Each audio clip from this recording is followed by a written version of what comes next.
ஊரத்தில் பட்டினி காலத்தில் தேவலத்தில் இருக்க காமதேவ பசு இருக்கு இல்லையா, மாமிசம் சாப்பிட்றாங்க. ஆமாம், சிக்கலில் வேல் வாங்கி செந்தூரின் சங்காரம் பண்ணிய அழகிய சிக்கல் சிங்காரவேலன் அருணைநாதர் பாடியிருக்கார்.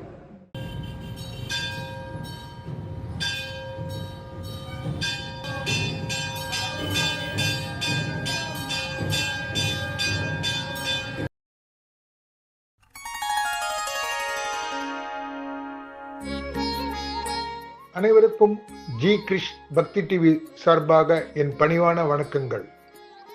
இக்காணொலியில் 2 முக்கிய கோவில்களை காணப்போகிறோம். முதலில் முருகனின் 7வது படை வீடாக பொதுவாக கருதப்படும் சிக்கல் சிங்காரவேலன் கோவில். இரண்டாவதாக திருவாரூர் மாவட்டத்தில் நன்னிலம் அருகில் உள்ள ஸ்ரீ வாஞ்சியம் என்ற அற்புத திருத்தலம். பலரும் அறிந்திருப்பீர்கள். வாருங்கள் ஜி கிரிஷ் பக்தி டிவி நேயர்களே, காண்போம் இக்கோவில்களை.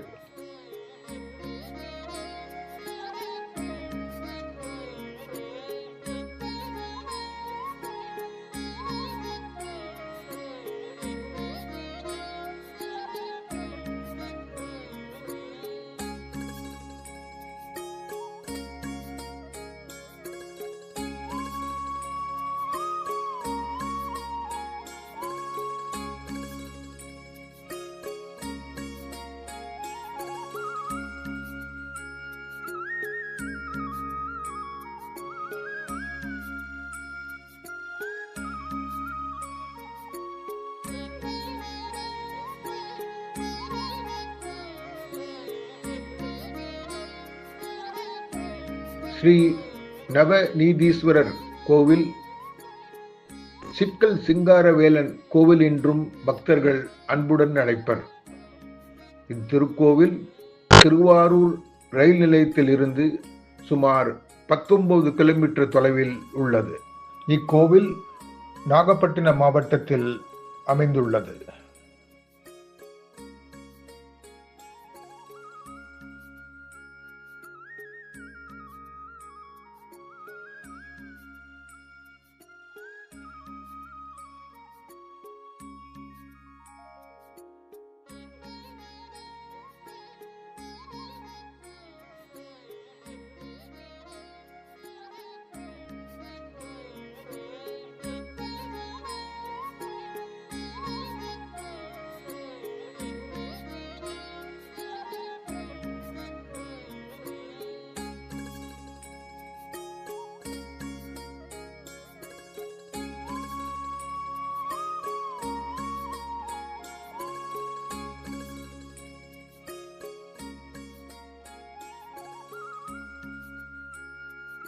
இந்த ஊரோட பேர் வந்து சிக்கல் கிடையாதுங்க.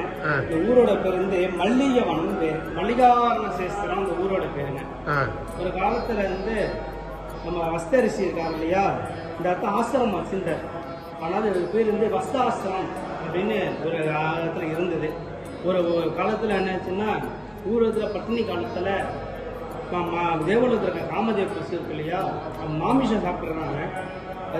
சிவபெருமானோட ஞானசித்தை தெரிஞ்சுக்கிட்டு இவரு வந்து புதுமைத்தன்மையை வந்து சோதிக்கிறதுக்கு தான் நான் இது பண்ணியிருக்கேன்.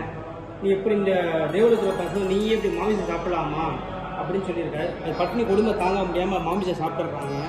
உடனே சிவபெருமான் கோபப்பட்டு நீ பூலோகத்தில் போய் பாதி சிங்கமாகவும் பாதி பசுமாடாக கிடவான்னு சொல்லி சாமி விட்டுறார். அதே போல் ஒவ்வொரு இடத்துக்கும் வந்து இறை தெரியிட்டே வந்துட்டுருக்காங்க. ஊரில் வரும்போது ஊரில் இருக்க மக்கள்லாம் கல்லால் எரிகிறாங்க.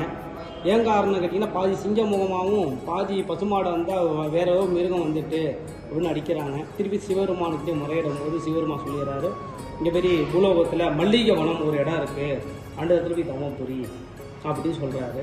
அதை நோக்கி இங்கேருந்து மல்லிகவனத்தில் வந்து காமதேவ பசு சவம் வந்து பூஜை பண்ணிட்டு வராங்க சிவபெருமானை.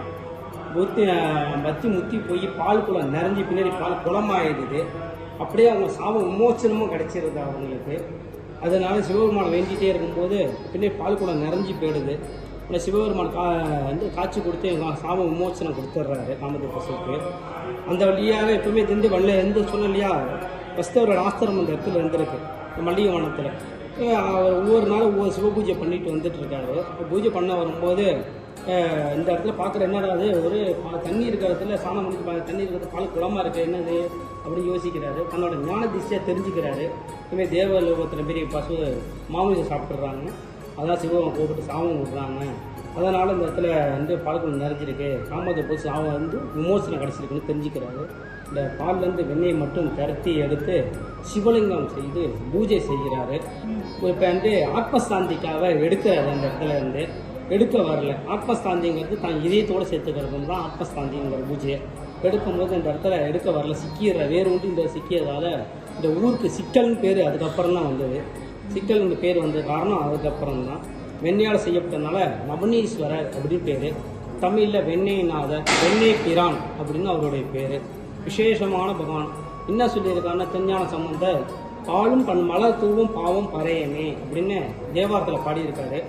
அப்படி என்ன அர்த்தம்னா, நம்ம செஞ்ச பாவம் திருச்சியமும் பாவம் நீங்கிறோம். வெண்ணெயால் செஞ்சு வில்வத்தால் சேர்த்து நம்ம செஞ்சீங்கன்னா நம்ம பாவம் நீங்கிறோம், திருச்சியமும் பாவம் நிவர்த்தி பண்ணி தரதாக இந்த வரலாறுகள் சொல்கிறாங்க. விசேஷமான தலம் சிவபெருமான. அப்புறம் நம்ம அம்பாளை பற்றி சொல்லணும்னா சத்யாய தாட்சி அப்படின்னு அம்பாளுடைய பேர். வேல் நெடுங்கண்ணி அம்பாள்னு பேர் தமிழில் பேர். ஏன் சத்யாய தாட்சி அப்படின்னா, கண்ணால் ஆட்சி செய்கிறவங்க வந்து காட்சி அப்படின்னு. இப்போ மதுரையில் பார்த்தீங்கன்னா மதுரை மீனாட்சி, காஞ்சிபுரத்தில் காமாட்சி, இது காசியில் விஷாலாட்சி, அதுமாரி நம்ம நாகப்பட்டினத்தில் நீலாவதாட்சி, சிக்கலின் சத்தியாய தாட்சி அப்படின்னு 5 சுவாமி வந்து கண்ணால் ஆட்சி செய்கிறவங்க.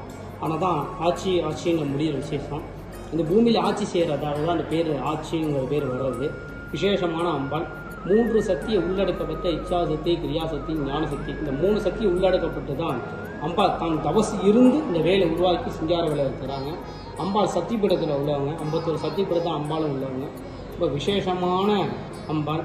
எப்பவுமே போகர் கூட பாடியிருக்கார். அம்பாள் என்ன பாடியிருக்காருன்னா, 16 வகையான செல்வங்கள் கிடைக்கும். அதாவது அபிராமிப்பட்ட 16 வகையான செல்வங்கள் கிடைக்கும் அம்பாள் அப்படின்னு சொல்லி பாடியிருக்கார். அம்பாலே தவம் இருந்து இந்த வேலை உருவாக்குனால அம்பாள் கையிலேருந்து வாங்கினா சக்தி வேல், சக்தி கொடுத்தனால இந்த வேலுக்கு சக்தி வேல்னு பேர். ஒவ்வொரு வடிவத்துலேயும் ஒவ்வொரு சக்தி அடங்கியிருக்கு. இச்சா சக்தி, கிரியா சக்தி, ஞான சக்தி, 3 சக்தி அடங்கியிருக்கு. ரொம்ப விசேஷமான அம்பாள்.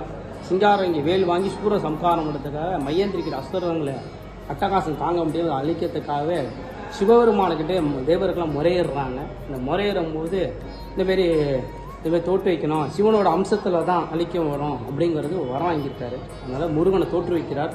முருகனை தோற்று சூரியகாரத்துக்காக அம்பாள் வேலு கொடுக்குறாங்க. 11 கைக்கான ஆயுதம் சிவபெருமான் கொடுத்துறாரு. தன்னோட சேனாபதியான வீரபாபும் கொடுத்துட்றாரு துணைக்கு. அந்த அசுரனை அழிக்கிற அந்த வேலானது சக்தி வேலை அம்பாள் கொடுக்குறாங்க. அதனால தான் அது பேர் சக்தி வேல் அப்படின்னு பேர். விசேஷமான அம்பாள். இப்போ வந்து சம்காரம் பண்ணுறதுன்னா அழித்தல்ங்கிற அர்த்தம் கிடையாது. ஒருத்தன் அழிக்கிறது கிடையாது, தீய எண்ணங்களை தான் அழிக்கிறதுன்னு அர்த்தம். அவன் வந்து இப்போ சூரியனை அழித்து சேவலும் கொடியாகவும் தான் தன்னோட இணைச்சி கொண்டார். தன்னை இணைத்து கொள்ளுதல், தமிழ் மீனிங்னா இணைத்து கொள்ளுதல், அது ஒரு மீனிங். சம்கார மீனிங் தன்னோடு இணைத்துதல், தீவினைகளை அழித்து நன்வினைப்படுத்துதல் அப்படின்னு அதோட இருக்கும். விசேஷமான இது. இங்கே வேண்டிட்டு போகிறதுனால சிக்கலை தீரும்ங்கிறது ஒரு ஐதங்க. தேவலோகத்தில் இருக்க சிக்கலை எவ்வாறு முருகபெருமான் தீர்த்து வைத்தாரோ, மனிதன் வாழ்வில் உள்ள தீய எண்ணங்களை அழித்து நல்வழிப்படுத்தி தன்னோடு இணைத்துக் கொள்வது தான் இந்த ஊர் விசேஷம். ஆனால் தான் சத்துரு சம்காரம் அப்படிங்கிற பேர் வந்த காரணம் அதனால தான். இந்த சத்துரு சம்காரத்தை மட்டும்னால இந்த விசேஷம். நீங்கள் எது வேணாலும் நம்ம வேண்டிட்டு போகிறது நினச்ச காரியம் சித்தியாகும். காரிய தடையாக இருக்கட்டும், குழந்தை பாக்கியம், நமக்கு எந்த ஒரு பிரச்சனையாக இருந்தாலும் நிவர்த்தி பண்ணும் தலமாக விளங்குகிறது. விசேஷமான தலம். வேண்டிட்டு போகணும், நல்லதே நடக்கும். முக்கிய வழிபாட்டு என்ன நடக்குங்க? முக்கிய அதுக்கு சொல்கிறேன், நான் சொல்கிறேன். இங்கே வந்து முக்கிய வழிபாட்டுன்ட்டு கந்தசஷ்டி 10 நாள் திருவிழா நடக்கும். அது வேலு வாங்குற அன்னைக்கு சிங்கார வேலுக்கு வேர்க்கும். எந்த மாதம்? அது ஐப்பசி மாதம் வேர்க்கிறது. 5ஆம் நாள் பஞ்சமி திதி, அம்பாளை ஊந்த திதியில் தான் விசேஷமும் நடக்கும். அம்பாளுக்கு ஊந்த திதி வந்து பஞ்சமி திதி. இப்படி வாழையம்மனுக்கு பஞ்சமி திதி தான் வந்தது. நம்ம அம்பாளுக்கும் பஞ்சமி திதி அன்னைக்கு தான். கந்தசஷ்டி 10 நாள் திருவிழாவில் 5ஆம் நாள் வேலு வாங்க நிகழ்ச்சி, 6ஆம் நாள் சூரசம்கார நிகழ்ச்சி நடக்கும். விசேஷமான வேலு வாங்குறது தான் இந்த அம்பாளோட அபிஷேக சக்தியை வாங்க முடியாமல் முத்தா உடம்புல வேர்க்கிறது. இந்த அபிஷேக சக்தினால முத்தா வேர்க்கிறது சிங்காரவில் இருக்குது. எல்லாரும் கண்குள்ளார பார்க்கலாம். இந்த உலகத்தில் வந்து தெய்வம் இருக்குங்கிறதுக்கு ஒரு முன் உதாரணமாகவே இது காட்சி விளங்குது. உங்களுக்கு என்றைக்குமே நீங்கள் எல்லா இடத்துலையும் பார்த்தீங்கன்னா அது விசேஷமாக இருக்குது. நீங்கள் எல்லாருமே தரிசனம் பண்ணலாம். பக்கத்துலேருந்து தரிசனம் பாக்கி எனக்கு கிடைக்கும். அப்புறம் சித்திரை திருவிழா உண்டு. சுவாமி அம்பாளுக்கு இப்போ வர்றது சித்திரை திருவிழா. சுவாமி அம்பாளுக்கு திருவிழா நடக்கும். இது கொடியேற்று விசேஷமாக 10 நாள் நடத்துகிற விசேஷம் இது. இந்த பேர் 2 திருவிழா நம்ம கோயில் உண்டு. மற்றபடி எல்லா விசேஷம்லாம் இல்லை பொதுவாக இருக்கிறது எல்லா விஷயமும் தைப்பூசம் எல்லா விஷயம் மாதத்தை கிருத்திகை மட்டும் அவருக்கு அபிஷேகம் உண்டு சிங்காரவேலருக்கு. சுவாமி அம்பாளுக்கு 6 கால பூஜையும் நடைபெறும். சுவாமி அம்பாள் சிங்காரவேலருக்கு 6 கால பூஜை உண்டு. விசேஷமாக நடக்கிற பூஜை எல்லா விசேஷங்களும் இதுக்கு உண்டு. சிங்காரவேலருக்கு ஒரு 33 அபிஷேகம் ஒரு வருஷத்துக்கு நடைபெறுகிறது. எவ்வளவு நூற்றாண்டு முன்னாடி வந்திருக்குது? இது 4ஆம் நூற்றாண்டில் கோசங்க சோழனா கட்டப்பட்ட கோயில். 4ஆம் நூற்றாண்டில் கோசங்க சோழனா கட்டப்பட்ட கோயில். விசேஷமானதில் மாடம் கோயிலில் சென்றது. 5 அடுக்கு மலை ஏனை ஏறப்படாத கோயில் தான் மாடம் கோயில் சொல்லுவாங்க. ஆமாம், சிக்கலில் வேல் வாங்கி செந்தூரின் சங்காரம் பண்ணிய அழகிய சிக்கல் சிங்காரவேலன் அருணைநாதர் பாடியிருக்கார். இந்த வரியில் 8வது வரி அது அசுரரை வெட்டி சங்காரமாடிய பெருமானின்னு சொல்லியிருக்கு. அழகாக பாடியிருக்காங்க. அந்த வரியில் அழகாக வரும் இன்னைக்குமே. ரொம்ப நன்றி.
சிக்கல் சிங்காரவேலன் கோவிலை தரிசித்துவிட்டு சுமார் 37 கிலோமீட்டர் தொலைவில் உள்ள ஸ்ரீ வாஞ்சிநாதர் திருக்கோவில் செல்வோம் வாரீர்.